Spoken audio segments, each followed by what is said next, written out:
Bueno, les decía que a medida que uno va estudiando química, digamos, las cosas van cerrando más. Y ustedes siempre, a medida que vayan viendo diferentes temas y diferentes cuestiones de todos los átomos, de todos los elementos, se van a ir dando cuenta que siempre los que van perdiendo los electrones externos, siempre son los metales, porque los metales son aquellos que se oxidan. O sea, no solamente los metales se pueden oxidar, no, no solamente, ¿sí? Hay, digamos, no metales que también se pueden oxidar, no estoy diciendo eso, pero digamos que al metal propiamente dicho, no le queda otra, ¿sí? Que oxidarse, no le queda otra que perder electrones. A los metales así, aluminio, sodio, magnesio, no les queda otra, ¿sí? Porque, ya lo hablábamos, tienen pocos electrones externos, entonces siempre les conviene energéticamente perder. Entonces, ya se van a ir dando cuenta que el aluminio lo van a ir a buscar, ya van a saber que tiene 3 electrones externos, ¿sí? Hermosos. Y cuando estamos hablando de una unión iónica, ¿sí? El azufre, que es un no metal, siempre va a tomar electrones, ¿sí? Siempre va a tomar electrones. Y ustedes me dirán, ¿y qué pasa cuando cambia la unión? Es decir, cuando ya no es unión iónica, ¿puede ser que eso se modifique? Sí. Eso se va a modificar cuando no estemos hablando de una unión iónica, ¿sí? No es lo mismo una unión iónica que una unión covalente. Y cuando terminemos de ver unión iónica y covalente, les voy a tirar abajo toda la teoría porque les voy a decir algo que no se los voy a decir antes. Se los voy a decir en el momento adecuado. Buenas tardes. Hola, ¿cómo andas, Gaby? Bien. Bueno, entonces, yo tengo el aluminio tiene 3 electrones externos y el azufre va a tener 2 electrones externos. A ver, no, mejor dicho, va a necesitar 2 electrones en su capa más externa. Va a precisar 2. ¿Está bien? Dije 2 porque uno cuando habla de los estados de oxidación siempre como que el azufre no importa, no me hagan caso. Entonces, el azufre va a tomar, ¿sí? 2 electrones del aluminio y de ese modo va a quedar con 8 electrones externos, porque tiene 6 externos, ¿sí? Entonces, acá, a ver si puedo. Pasa que voy a intentar hacer los 8 y esto va a ser un desastre total. Esto sí que va a ser un desastre total. Entonces vamos a ponerlo así. 6 electrones externos. Voy a ver si encuentro alguna pizarra o algo para poder escribir mejor. Entonces, el azufre va a ganar 2 electrones, gana 2 electrones y gana 2 electrones. Entonces vamos a hacer una flechita que indique, no sé, se me ocurre así. Uy, qué fea esa flecha. Se la puedo girar un poquitito, no está tan bien. Bueno, entonces, 2 electrones del aluminio, que los vamos a pintar de rojo, van a ir a un azufre. Luego, un electrón de este aluminio, que lo vamos a pintar de verde, va a ir a este azufre, que lo vamos a pintar de verde, ¿ven? O sea, un electrón del aluminio y otro electrón del aluminio van a este azufre. ¿Sí? Control. ¿Sí? Y este aluminio, al fin y al cabo, le termina dando otros 2 electrones, que lo vamos a pintar de celeste, a este último azufre. ¿Sí? De manera tal que yo tengo 2 aluminios que están perdiendo cada uno 3 electrones y 3 azufres que ganan cada uno 2 electrones. Cada uno gana 2 electrones. ¿De acuerdo?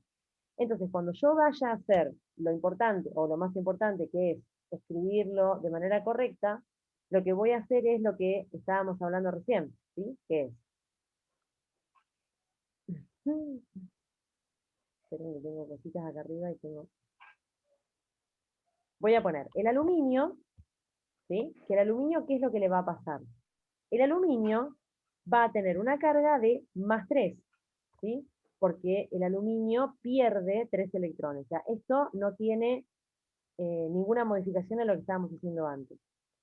¿Cuántos aluminios hay? 2 aluminios que han perdido 3 electrones, por lo tanto se pone perdón, por lo tanto se pone la cantidad delante de los corchetes y por supuesto que con un número común, ¿sí? No un subíndice, no un superíndice. Bien. Y al lado de esto voy a poner los azufres, ¿sí? Yo voy a tener ¿cuántos azufres?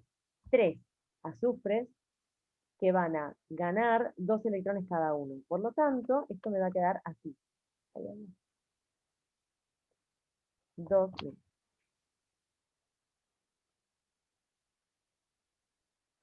¿sí? ¿Está bien? Es decir, me queda así.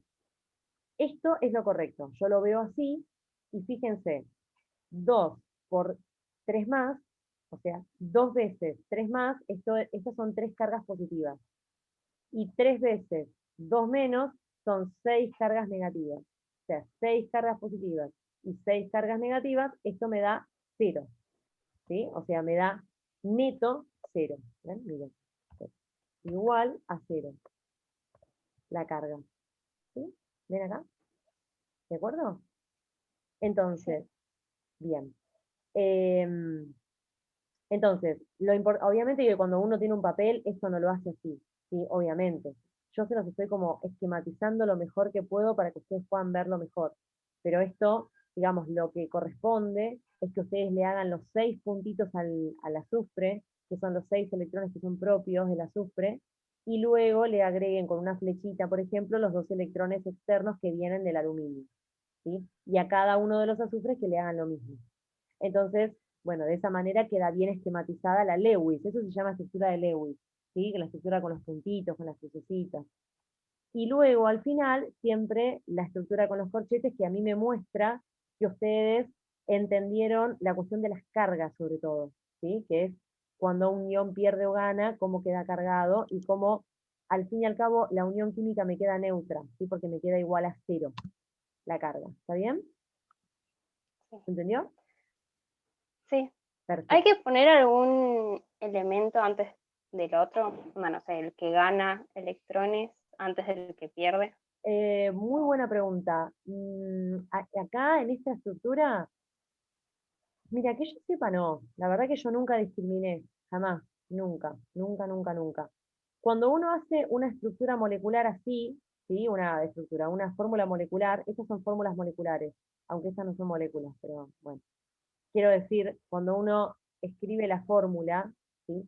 Por lo general siempre se pone el menos electronegativo y después el más electronegativo. ¿Saben lo que es algo electronegativo y no electronegativo? No. No saben. Bueno. Cuando- Bien, no importa, es una característica, no, o no importa, o sí importa, y mucho, en realidad. Es una, ¿Cuánto está traído por por el núcleo, ¿no? en realidad, vos pensás que la electronegatividad es una capacidad intrínseca de cada elemento. Es decir, eh, por ejemplo, la electronegatividad, uno puede hablar de la electronegatividad del magnesio, la electronegatividad del azufre. Y eso tiene que ver con qué capacidad tienen de atraer hacia su núcleo los electrones de una unión. Eso quiere decir que algo sea electronegativo. Es decir, por ejemplo, ¿no? No sé, si yo hago un análisis entre el magnesio y el azufre, ¿sí? Yo puedo decir que hay uno de los dos elementos, o el magnesio o el azufre, que es más electronegativo. Es decir, hay un elemento que va a atraer más hacia su núcleo los electrones de una unión, ¿sí? Por supuesto que los elementos más electronegativos, obviamente, son los que tienen la capacidad de tomar electrones, por una cuestión de lógica, ¿sí? Nunca un elemento que tiende a ceder electrones va a tener una electronegatividad alta, porque eso es una contradicción absoluta. ¿Se comprende? No tendría sentido, ¿sí? Siempre los elementos más electronegativos son aquellos que tienden a tomar electrones, ¿sí? Por ejemplo, el flúor es el más electronegativo y ustedes todavía por ahí no lo saben, pero el flúor, por ser tan electronegativo, tiene unas características muy especiales, muy particulares, que hacen que no genere uniones químicas como otros elementos, por ejemplo, ¿sí? Ustedes van a conocer compuestos con cloro, compuestos con bromo, con yodo, que no hace el flúor, pero ni por asomo, ¿sí? Y eso es por esa característica. Otro elemento muy electronegativo es el nitrógeno, ¿sí? También podría ser el oxígeno. Bueno, estas cosas las van a ver en orgánica cuando sean más grandes. Em, pero digamos que todo esto venía, o sea, voy a simplificarlo, ¿no? Todo esto venía a que, creo que fue Cande que me preguntó cuál se ponía primero acá. ¿Sí? O sea, si ella hubiese puesto 3, azufre menos 2, antes que el aluminio, si hubiese estado bien o no. Y yo le dije que era lo mismo, ¿sí? Entonces les dije que acá, cuando uno pone la fórmula, uno lo puede encontrar al revés a esto, ¿sí? Se puede. Pero, digamos que por convención, uno siempre pone el elemento menos electronegativo adelante y el más electronegativo atrás. Siempre. Pero es una cuestión de convención. Por ejemplo, cuando uno escribe, no sé, este compuesto, ustedes lo conocen. No sé, les tiro otra para que sepan. Este elemento es menos electronegativo, o sea, el carbono es menos electronegativo que el oxígeno. Por lo tanto, cuando uno escribe este tipo de fórmulas, para mostrarles una que ustedes conocen, también se respeta eso, ¿sí? Se respeta esta cuestión de el menos electronegativo delante y el más electronegativo después. Y ustedes me dirán, ¿cómo me doy cuenta yo cuál es más electronegativo y cuál es menos electronegativo? Bueno, eso es una cuestión de la tabla, es decir, ustedes pueden aprender qué significa la electronegatividad y cuál es más electronegativo que otro, digamos, conceptualmente, y además uno puede ir a la tabla periódica y está ese valor, es un valor numérico, ¿sí? Por ejemplo, para el flúor la electronegatividad es 4, ¿sí? Para el hidrógeno electronegatividad es 2,1, ¿sí? O sea, son valores reales y concretos, entonces uno puede valerse, valga la redundancia, de ese valor para saber cuál es el más y el menos electronegativo. ¿Está bien? Estas cosas cobran un poco más de sentido cuando uno estudia un poco más de química, ¿sí? Eh, por lo menos yo cuando lo vi en su momento, bueno, no sé, hace muchísimos años, cuando me dijeron, bueno, este es más electronegativo que este, como que para mí era exactamente, o sea, no me importaba. Pero bueno, ¿a mí qué me importa esto? No sé. Pero cuando uno va estudiando un poquito más, se va dando cuenta que, que un elemento sea más electronegativo que otro, polariza, por ejemplo, una unión química o genera o le da características a una unión química. Por ejemplo, ¿sí? Por decirles algo, por tirarles como un centro por lo menos para que ustedes sepan que no está colgado, ¿sí? Pero bueno, por lo menos yo quisiera que hoy se queden con que, eh, como dijo Gaby, que lo dijo así medio extraño, pero básicamente el elemento más electronegativo es aquel que tiene más capacidad de quedarse con los electrones de la unión química, digamos, de acercárselos más, ¿sí? Entonces, También aquel, influye en el tamaño, ¿no? sí, influye todo, sí, sí, tal cual, exacto, sí, sí, influye el tamaño, sobre todo el tamaño, sí. Por eso es que el flúor es muy electronegativo, porque el flúor tiene una carga nuclear efectiva alta, se llama, es decir, tiene muchos electrones y los tiene muy cerca del núcleo, ¿sí? O sea, es chiquito, esperen que voy a sacar esto, que no sé qué, pero me voy a sacar el WhatsApp, así lo que... O sea, tiene un núcleo, perdón, es un elemento chiquito porque no tiene muchos orbitales, ¿sí? Si no, fíjense en el periodo en el que se encuentra, si no tiene muchos orbitales, y todos los electrones los tiene como muy, muy pegados al núcleo. Entonces, por eso es que es muy electronegativo, como que esos electrones no se los arrancás pero para nada, ¿sí? En cambio, no sé, váyanse a un metal, por ejemplo, que tiene, qué sé yo, no sé, el magnesio, váyanse al magnesio, al calcio, ¿sí? Que tiene en su último nivel de energía electrones que están muy, pero muy alejados del núcleo. Por lo tanto, ese elemento, digamos, va a estar mucho más estable si pierde esos electrones, ¿sí? Son electrones de alta energía, como que tiene ganas de perderlos para estabilizarse. ¿Está bien? Así que esto como para que vayan fogoneándose con estas ideas, ¿sí? Y después esto se torna como tremendo cuando tienen que estudiar un poco más de química un poquito más avanzada, que ahí ya es como muy importante, ya como que la electronegatividad uno la tiene como ya, es como algo obvio, ¿está bien? Bien, no importa. Eh, Quédense con lo mínimo que les dije, no, no mucho más. No hace falta que sepan todo lo que les acabo de decir para nada. Estaría buenísimo. Bueno, voy a salir de acá. Esperen que lo voy a guardar, porque el otro día lo dejé en la compu y no sé si... Veo que se autoguarda. Tengo miedo que quede raro y quiero guardar. Bueno, entonces, Habíamos terminado de ver la unión iónica, ¿sí? Y ahora vamos a ver la unión covalente, que es radicalmente muy diferente. Es lo único que les voy a decir por ahora. Es bastante diferente, ¿sí? ¿Está bien? ¿Está bien? Bueno, acá hay entonces en la unión iónica transferencia, aquí es lo que acabamos de hacer, ¿ven? Así tendría que quedar una linda estructura de Lewis, ¿ven? Así, con los, o sea, estos, estos orbitales que parecen órbitas, yo no los soporto, no me gustan. Eh, pero bueno, no importa, por lo menos poner este electrón externo, ¿ven? El litio, por ejemplo, tiene un electrón externo, y hacer la flechita para que quede en los, en, perdón, para que el flúor tome ese electrón, ¿sí? O sea, hacer los 7 electrones externos del flúor, eh, y luego ven que el flúor, cuando tiene su electrón de más, digamos, queda cargado negativamente y se llama fluoruro, eso, corta, después lo vamos a ver. Por eso se llama fluoruro de litio, ¿sí? Porque siempre cuando el no metal toma un electrón se llama uro, termina en uro, fluoruro, sulfuro, cloruro, ¿sí?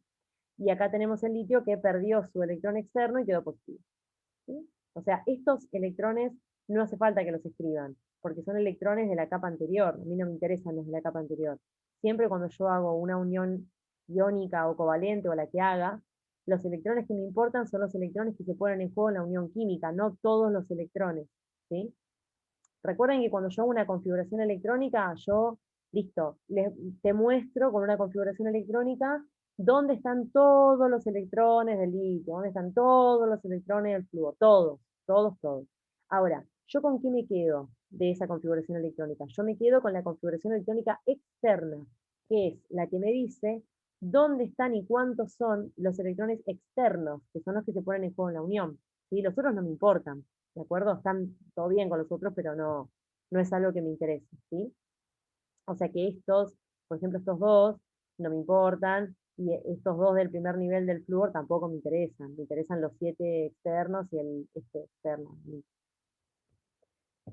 Bueno, nada, esto, bueno, acá de vuelta les muestro cómo hubiese quedado. Si yo lo hice en el Word como podía, pero debería quedar así. ¿Está bien? Así de bonito. O así, o así. Ya lo habíamos hablado. Em, Bueno, en la unión covalente, que es bueno, no sé si llamarlo opuesta, pero es radicalmente distinta. En la unión covalente, los electrones no se van a ceder y tomar, sino que se van a compartir, ¿sí? Los electrones se comparten. Y ahora ustedes me dirán, ¿por qué se van a compartir los electrones? Y bueno, porque a ninguno le va a convenir ceder o ganar, ¿sí? Tenemos, por ejemplo, acá el hidrógeno y el cloro. El hidrógeno, yo siempre les hablé de la regla del octeto y les dije, yo siempre les voy a dar cosas que cumplan con la regla del octeto, nunca les voy a dar una excepción. Por supuesto que nunca les voy a dar una excepción, pero una gran excepción, que casi que no es considerada una excepción porque es obvia, es el hidrógeno. El hidrógeno no completa con 8, completa con 2. Y esto capaz que ya lo habrán visto en clase, o alguien se los tuvo que haber dicho, porque es una excepción a la regla del octeto, y sí, es una excepción porque la regla se llama del octeto. Entonces es una excepción, pero el hidrógeno es obvio, ¿sí? Es algo como que hay que saberlo. Yo lo que les quiero decir cuando les digo que no les voy a dar una excepción es, no les voy a dar un azufre que pueda aumentar su octeto, no les voy a dar un berilio, o sea, no les voy a dar cosas que sean raras, ¿sí? Bueno, entonces, les decía que el hidrógeno tiene un electrón externo, de hecho el hidrógeno tiene un electrón y un protón y nada más, ¿sí? Tiene un electrón externo y el cloro tiene 7 electrones externos. Siempre esto mirando el grupo. Siempre recuerden eso, ¿sí? Yo voy, miro el grupo, miro cuántos electrones externos tiene cada uno. Esto ya lo saben ustedes porque ya lo estuvimos hablando un montón. Entonces, ¿qué es lo que le va a pasar al hidrógeno? El hidrógeno necesita un electrón más. ¿Para llegar a qué? A lo que se llama el dueto, ¿sí? Es como si fuese el octeto del hidrógeno, ¿sí? Necesita llegar a 2. Entonces, el hidrógeno necesita llegar a 2 y el cloro necesita llegar a 7. Entonces, fíjense que ambos dos necesitan un electrón cada uno. Ahora, el cloro no le va a dar un electrón al hidrógeno de ningún modo, ¿sí? De hecho, el cloro no cede electrones de ningún modo, ¿sí? Y el hidrógeno tampoco le va a ceder, ¿sí? Su electrón, por lo menos no en este caso, ¿sí? El hidrógeno puede ceder su electrón, sí, en algunos casos, sí, de algunos modos, pero no así, ¿sí? No, o sea, no en estos casos. Ustedes cuando empiecen a estudiar un poco más, van a ver, siempre lo digo en química orgánica, porque en química orgánica se les cae toda la estantería, pero cuando vean en química orgánica, van a ver que el hidrógeno sí puede ceder su electrón, pero no importa, ahora no, ¿sí? Ahora no cede su electrón. Bueno, entonces acá, bueno, el hidrógeno podría llegar a ceder su electrón y ustedes podrían llegar a verlo un poquito más adelante, conmigo, no en orgánica, conmigo podrían verlo. Entonces, fíjense que si el hidrógeno le presta su electrón al cloro y el cloro le presta su electrón al hidrógeno, ambos dos quedan con 8, ¿ven? Y estos electrones quedan como compartidos. Es como que yo tuviera, imagínate que yo me siento con Candela allá en el profesorado. Me siento, yo llevo una lapicera verde y Candela lleva una lapicera roja. Entonces, la ponemos entre las dos a las lapiceras, entonces ambas dos utilizamos ambas lapiceras, ¿sí? Esto es una analogía clara de qué implica compartir electrones, ¿sí? ¿Se dan cuenta? Es como que ella usa mi lapicera y yo uso su lapicera. Ahora, ¿alguien cedió las lapiceras? No, o sea, yo no le cedí la lapicera a ella y ella no me la cedió a mí, porque ella también sigue usando su lapicera y yo sigo usando la mía también, ¿sí? Entonces acá se puede ver claramente, ¿qué es esto? Se puede ver claramente cómo se están compartiendo los electrones. ¿Sí? ¿Se entiende? Esta unión como es bien diferente que la otra. ¿Sí? En menos de un minuto se va a cortar. Cuando se corte, se vuelven a meter. ¿Sí? Bien, entonces, se comparten electrones. No se pierden ni se ganan. Perfecto. O sea que acá no va a haber cargas. ¿Sí? Acá no va a haber cargas. Al que me ponga una carga en un enlace covalente, a la guillotina. Bien. Se produce entre metales y no metales. Acá este es el quid de la cuestión. O sea, esta unión no se va a generar cuando haya un metal. ¿Por qué? Porque los metales ceden, los metales no comparten electrones, los metales ceden. Yo les dije que energéticamente el metal necesita ceder su electrón, nunca va a compartir, ¿sí? O por lo menos los metales que son típicos, ¿sí? Los metales típicos. Cuando ya estamos hablando de un berilio o de un boro o de algo, ya, o sea, un metaloide, ya ahí podemos charlar. Pero los metales típicos nunca, ¿sí? Nunca van a compartir.